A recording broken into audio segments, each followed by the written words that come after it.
স্বামী বিবেকানন্দের পবিত্র চরণে আমার শতকোটি প্রণাম নিবেদন করে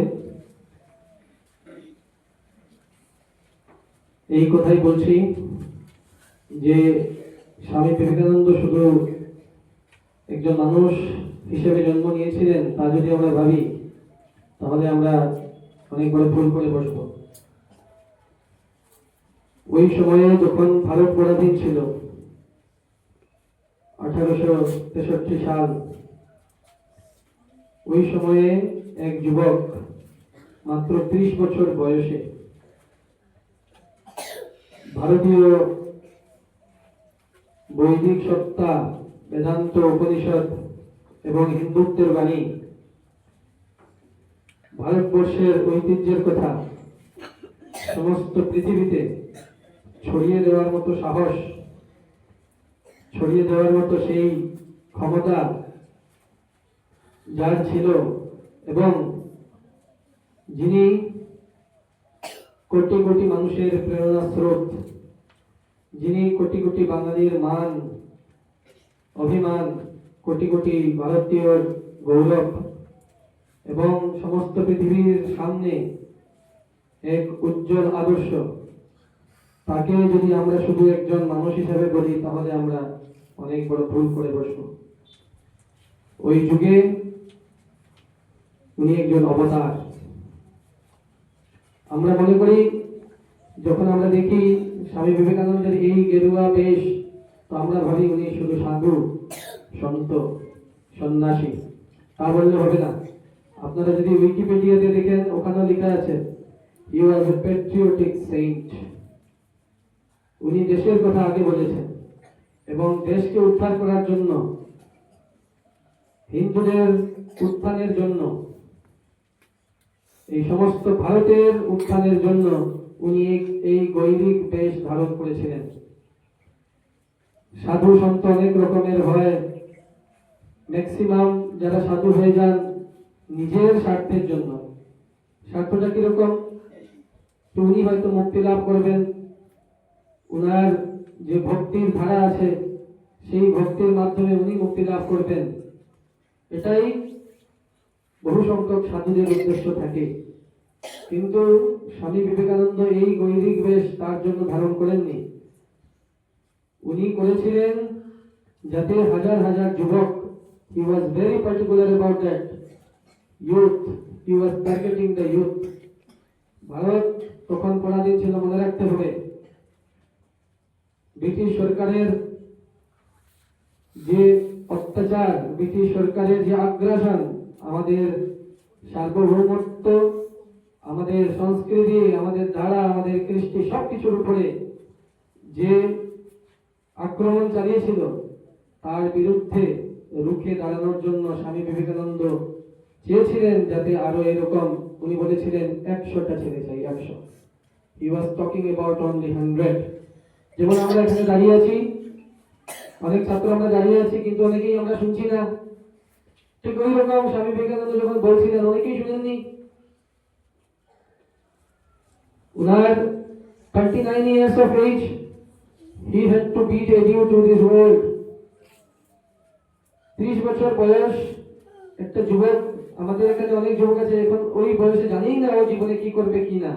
আর স্বামীজি ওই বয়সের মধ্যে অনেক কিছু, উনি জগৎকে, সমস্ত জগৎকে আশার আলো, স্বাধীনতার আলো, ঐতিহ্যের আলো, আমাদের ভারতীয় পরম্পরার আলোটা দেখিয়ে দিয়েছিলেন। মানস টিচার যখন বলছিলেন যে উনি পড়াশোনাতে খারাপ ছিলেন না, এরকম বলছিলেন উনি, এরকম বলা হবে না। he was very very talented person, he cleared his ICS exam। এরপরে উনি চাকরি নেননি, উনি তো চাকরি করতে পারতেন কিন্তু উনি করেননি, কারণ আমাদের এই দেশ তখন পরাধীনতার করালো গ্রাসে আবদ্ধ। এই মাতৃভূমিকে আগে স্বাধীন করতে হবে এবং মানুষের চেতনা জাগ্রত করতে হবে, সেই আত্মবিশ্বাস নিয়ে উনি বেরিয়ে পড়লেন। তো আমি যে কথাটা বলছিলাম, আমরা এখানে অনেকে আছি দাঁড়িয়েছি কিন্তু আমরা শুনছি না, অনেক কিছুই আমরা শুনি না, শুনতে চাই না। যারা শুনে ওদের লাভ হয়। আজকে স্বামী বিবেকানন্দের আদর্শে যারা চলতে পেরেছেন ওদের লাভ হয়েছে।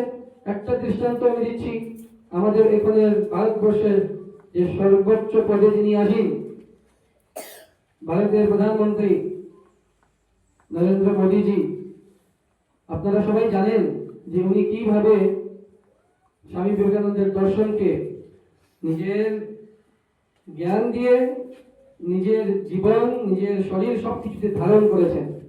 এই ধারণ করতে হবে।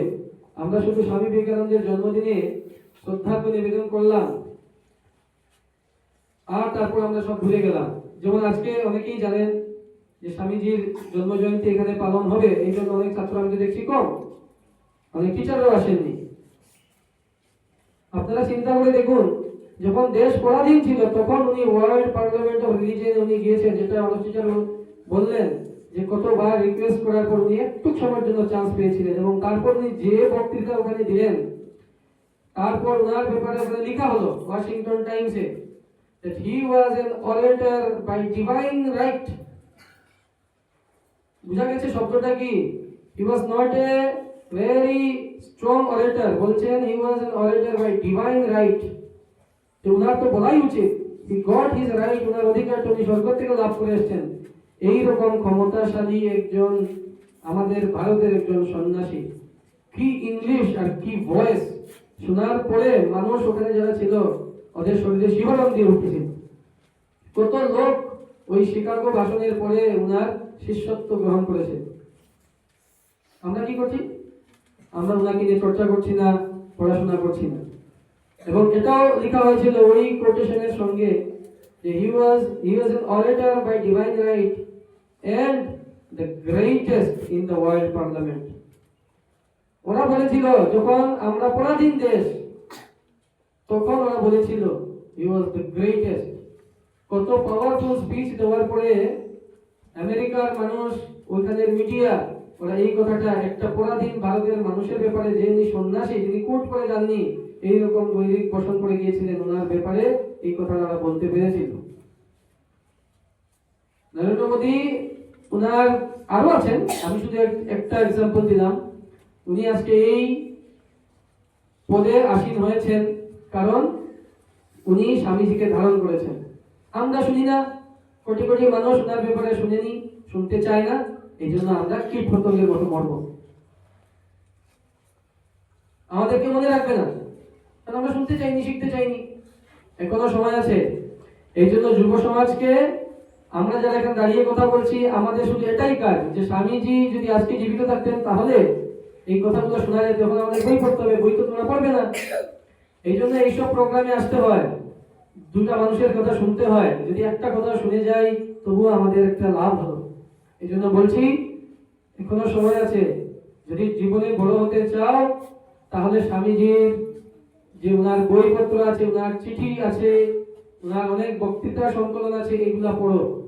অনেক সাহস, অনেক শক্তি, অনেক আত্মবিশ্বাস জেগে উঠবে এবং অনেক বড় বড় কাজ কীর্তি করে যেতে পারবে। আজকে স্বামীজির কতদিন হলো? 163 না? 163তম জন্ম জয়ন্তী আমরা আজকে পালন করছি। এই 163 বছর পরেও স্বামীজির যে মান, স্বামীজির যে সত্তা বা স্বামীজির যে ক্ষমতা ছিল, ওনার যে উজ্জ্বলতা ছিল, যে ওরা ছিল, এই বারে ওরা, এটা একটু হ্রাস পায়নি। এখন তো সমস্ত পৃথিবীর লোক এটাকে পড়ছে, জানছে। এই সমস্ত বেদান্ত, সমস্ত বেদ, এইগুলোকে পৃথিবীর দরবারে উনি পৌঁছে দিয়েছিলেন প্রথমবারের মতো। এই জন্য উনি আমাদের নমস্য। আর সবচেয়ে বড় কথা, বাঙালি হিসাবে তো মান করতেই হবে যে আমাদের বাঙালি জাতির থেকে এরকম একজন মহান সত্তার আবির্ভাব হয়েছিল ওই সময়। আমাদেরকে স্বামীজিকে আমাদের আচরণে আনতে হবে, এটা বুঝতে হবে, চর্চা করতে হবে। নইলে আমরা ভারতীয় হিসাবে লজ্জাবোধ ছাড়া আর কিছু করতে পারবো না। এখনো সময় আছে। স্বামীজিকে রোজ পড়াশোনা করতে হবে। চিন্তা করে দেখুন, একজন মনীষী উনি যত কিছু কথা বলে গেছেন প্রত্যেকটা বাক্যই এক একটা উদ্ধৃতি হয়ে গেছে। অল হিজ ওয়ার্ডস আর কোট, যেটাই মুখ থেকে বের হয়েছে তাই একটা প্রেরণা, তাই একটা ইন্সপিরেশন। কত রকমের কোর্স আছে, you are the creator of your destiny, একটা ছোট্ট একটা সেন্টেন্স, জীবে প্রেম করে যেই জন সেই জন সেবিছে ঈশ্বর। যা মুখ থেকে বের, চালাকির দ্বারা কোনো মহান কার্য সম্পন্ন হয় না, ছোট ছোট ব্যাপার। আপনার কি মনে হয় যে এটা শুধু একটা সাধারণ মানুষের কথা হতে পারে? এটা ভগবানের অবতার। এই জন্যই এইসব প্রত্যেকটা কথা একটা আশীর্বাদ। এখন আমাদের এটা মানতে হবে, মেনে চলতে হবে। এবং দেখো, উনি কিন্তু কোনো গোড়ামি রাখেননি। উনি নিজে একজন সাধু সন্ত হয় এটা বলেননি নিরামিষ খেতে হবে, এটা বলেননি। উনি বলেননি পূজা পার্বণ করতে হবে, এটা বলেননি। উনি বলছেন তোমার দেশ এবং সমাজের উন্নতির ক্ষেত্রে যা দরকার তা করো। বেদ ঘরে বসে গীতা পাঠ করার থেকে বাইরে ফুটবল খেলো। ইয়াং জেনারেশনকে বলছেন কারণ তোমার ফিজিক ঠিক হবে, যেটা আমাদের জন্য বেশি দরকার। দেহ মন দুটার শক্তির দরকার। এই পৃথিবীতে টিকে থাকতে গেলে এইগুলোর দরকার আছে। এই জন্য তখনই উনি বলে গেছেন, উনি কোনো গোলামি রাখেননি। এবং এটা বলে গেছেন যে গর্বের সাথে বলো যে আমি হিন্দু, এটা বলতে হবে। কারণ এই ধর্ম আছে বলেই বাকি ধর্মরা এই এই দেশে বিরাজ করছে, নইলে এটা হতো না। This is fact. এবং উনি অনেক আগেই এটা বলে গেছেন। আমি তো শুধু একটা জিনিস অ্যাড করতে চাই, সব ধর্ম ভালো, হিন্দু ধর্ম সর্বশ্রেষ্ঠ ধর্ম, এটা মেনে চলতে হবে। কারণ এই ধর্ম আছে বলেই ভারতবর্ষে এখনো শান্তি বিরাজ করছে। এবং এটা শুধু ধর্মের কথা নয়, যেটা একটা রিলিজিয়ান, নো, এটা হচ্ছে একটা জীবনের প্রণালী। আমাদের সবার দেশ, একটা রাষ্ট্রের একটা আদর্শ আছে। আমাদের যেমন ব্যক্তি জীবনের একটা আদর্শ থাকা উচিত, এরকম রাষ্ট্রের একটা আদর্শ আছে। আমরা সবসময় বলি, এবং নরেন্দ্র মোদী যখন প্রাইম মিনিস্টার বললেন তখন এটা বারবার বলছেন যে বিশ্বগুরু, ভারত বনবে বিশ্বগুরু। ভারত আগের থেকে বিশ্বগুরু ছিল। এবং এখন কি কি একটা মানে ব্যতিক্রম দেখুন, কিরকম ডিস্টর্শন আছে, বিকৃতি দেখুন আমাদের মানুষের। আমরা কোথায় ছিলাম আর আমরা কি হয়ে গেছি? এখন আমাদের লোকদের এটা বোঝাতে হচ্ছে যে তুমি একটা মহান ধারার অংশ। তোমার যে ভারতীয় জ্ঞান পরম্পরা এটাই বেস্ট। তোমার শিক্ষা, তোমার শুশ্রূষার প্রণালী, তোমার চিকিৎসার প্রণালী, তোমার আয়ুর্বেদ, এগুলাই বেস্ট। এই কথাটা এখন আমাদের মানুষকে আমরা বোঝাতে হচ্ছে। এরকম ব্রাহ্মণার দ্বারে আমরা আজকে উপনীত হয়েছি। কেন কেন এরকম হলো? কারণ we are forgetting our roots. Now this is high time that we have to go back to find our roots. ওইটাতে ঘুরে যেতে হবে। যে গাছের জড় যত বেশি নিচে যাবে ওই গাছ ততই দৃঢ়ভাবে টিকে থাকতে পারে, যতই ঝড় তুফান আসুক। আর যার শিকড় মজবুত নয়, এই একটু হাওয়ার দাপট লাগলেই উড়ে চলে যাবে। এটা মনে রাখতে হবে।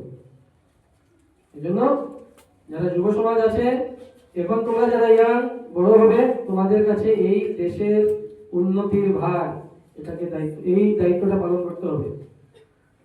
আজকে মানুষ টিচার আমার ব্যাপারে বলছেন, এটা বলার কোনো কথাই না। অনেক মানুষ অনেক বেশি কাজ করছেন, আমি আমার স্বার্থে কাজ করছি, হয়তো কিছুটা সমাজে লাভ হতে পারে, that is a different thing. কিন্তু স্বামীজির যখন আমি বাণীগুলো পড়লাম আমার স্কুল জীবনে, ওখানে লেখা ছিল যে তোমার জন্ম, তোমার জীবন, যৌবন, ধন, এটা তোমার জন্য নয়। বলছেন যে তুমি জন্ম হইতেই মায়ের জন্য বলি প্রদত্ত। কোন মা? কোন মা? ভারত মাতা। ভারত মাতার জন্য তুমি বলি প্রদত্ত। বলি প্রদত্ত মানে you are already sacrificed since your birth. You are nobody, now you are a sacrificed person. You are existing only to uplift Bharat. এটাই কাজ। বলছেন এই ভারত মাতাকেই সবকিছু ভাবতে হবে। এটা তোমার যৌবনের উপবন, this is your park of your youth, এটা বুঝতে হবে। This is recreational park of your youth. আর বলছেন বার্ধক্যের বারাণসী, মানুষ যখন বুড়ো হয়ে যায় তীর্থযাত্রা যায়, এটাই তোমার তীর্থযাত্রা, কোনো দিকে যেতে হবে না। এই জন্য আমাদের দেশ, আমাদের সমাজ, আমাদের স্থান, আমাদের প্রদেশ, এইগুলোকে উন্নত করতে হবে।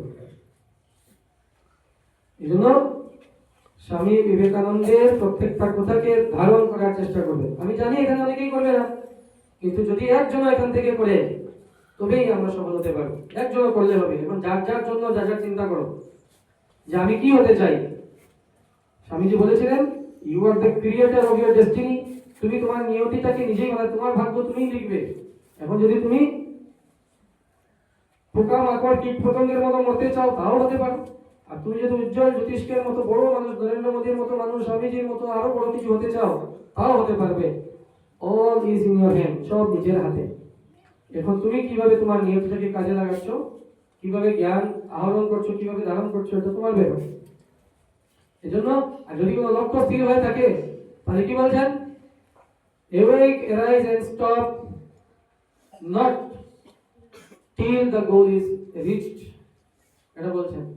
যত সময় পর্যন্ত তুমি তোমার লক্ষ্যে পৌঁছাতে না পারলে তত সময় থামবে না, রেস্ট করবে, তখনই দেখবে সফল হবে। সফল হতে গেলে কষ্ট করতে হবে, জ্বলতে হবে সূর্যের মতো, তখন গিয়ে তুমি উজ্জ্বল হবে। এই জিনিসটা মনে রাখতে হবে। আজকের দিনে আমাদের ভারতবর্ষের সর্বশ্রেষ্ঠ সন্তান স্বামী বিবেকানন্দের পায়ে আবারও আমি আমার শতকোটি প্রণাম এবং আমার শ্রদ্ধা নিবেদন করে আমি আমার বাণীর বিরাম দিচ্ছি। নমস্কার।